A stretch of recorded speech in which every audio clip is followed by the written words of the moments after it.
2022 में फिर से सिंधु जल संधि पर बौखलाया पाकिस्तान। यह जल संधि फिर से पूरे विश्व में चर्चा का विषय बन गया है।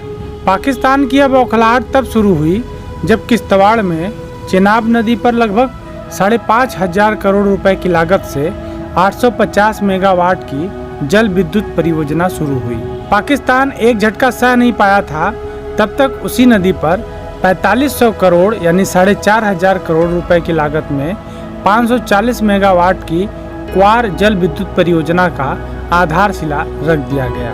पीएम मोदी जी द्वारा चेनाब नदी पर इन दो परियोजनाओं के शुरू होने से बौखलाए पाकिस्तान ने कई देशों से समर्थन की उम्मीद में भटक रहा है, पर कोई साथ देने को तैयार नहीं है। थक हार कर पाकिस्तान के विदेश मंत्रालय ने प्रधानमंत्री नरेंद्र मोदी जी की आलोचना करते हुए सिंधु जल संधि की याद दिलाने की कोशिश की, पर नाकाम रहा। इसका प्रयास 2018 से शुरू है, पर अब तक सिंधु जल समझौते का असर भारत को ये नहीं दिखा पा रहा। अब यह सिंधु जल समझौता क्या है, आइए इसको जानते हैं, फिर बात करेंगे पाकिस्तान के बौखलाने की असली वजह क्या है।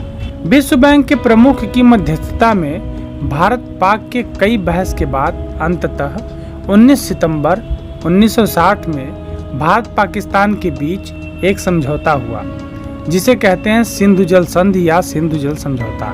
इस संधि पर भारत के तत्कालीन प्रधानमंत्री पंडित जवाहरलाल नेहरू और पाकिस्तान के तत्कालीन राष्ट्रपति अयूब खान ने रावलपिंडी में दस्तखत किए। 12 जनवरी 1961 से संधि की शर्तें लागू कर दी गई। इस संधि के तहत 6 नदियों के पानी का बंटवारा तय हुआ, जिसमें पूर्वी नदियां रावी, ब्यास और सतलुज का पानी भारत बिना रोक टोक के इस्तेमाल करेगा और पश्चिमी नदियां झेलम, चेनाब और सिंधु का पानी पाकिस्तान के लिए होगा।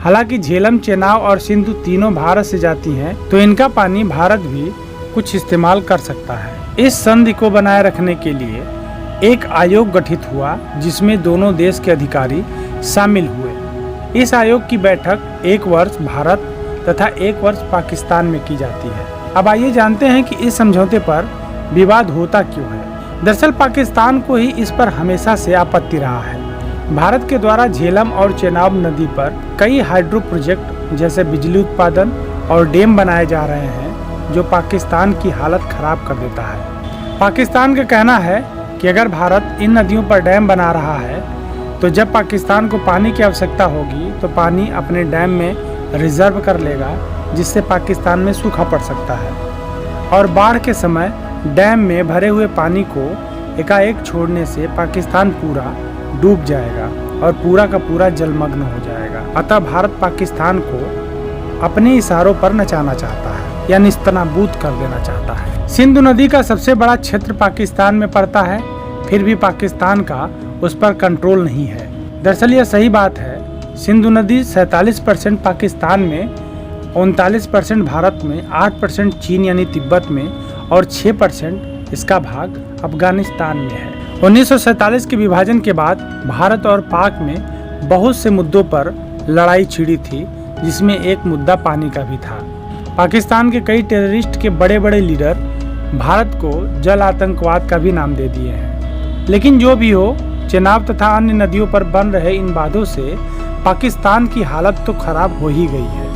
भारत ने ऐसा दबाव बनाया है कि पाकिस्तान की सांसें फूल रही हैं। भारत ने कुछ परियोजनाएं पहले भी शुरू की थी, जिसमें पाकिस्तान पहले से बौखलाता आ रहा है। जैसे सतलुज नदी पर भाखला बांध बनाया, ब्यास नदी पर कोंक और कंडोह बांध बनाया और रावी नदी पर रणजीत सागर बांध बनाया। पर ये सब छोटे स्तर पर तथा छोटे बांध थे। पर अब जो बांध झेलम और चेनाब नदी पर बन रहे हैं भारत में, वो इन पुराने बांधों से 10 गुना बड़े और ज़्यादा पानी स्टोर करने वाले बांध हैं। और ये भी सत्य है कि भारत अभी तक अपने हिस्से में मिली नदियाँ जैसे रावी, ब्यास और सतलुज का पानी 10% भी इस्तेमाल नहीं कर पाता था। पर अब इन नदियों से बड़े बड़े कैनाल और नहर जोड़ दिए गए हैं, जिससे ज़्यादा से ज़्यादा उत्तर भारत में इन पानी का इस्तेमाल किया जा रहा है। तो पाकिस्तान की चिंता और बौखलाने की कोई एक वजह नहीं है, बल्कि कई वजहें हैं। समय समय पर हम इन नदियों पर बन रहे प्रोजेक्ट्स की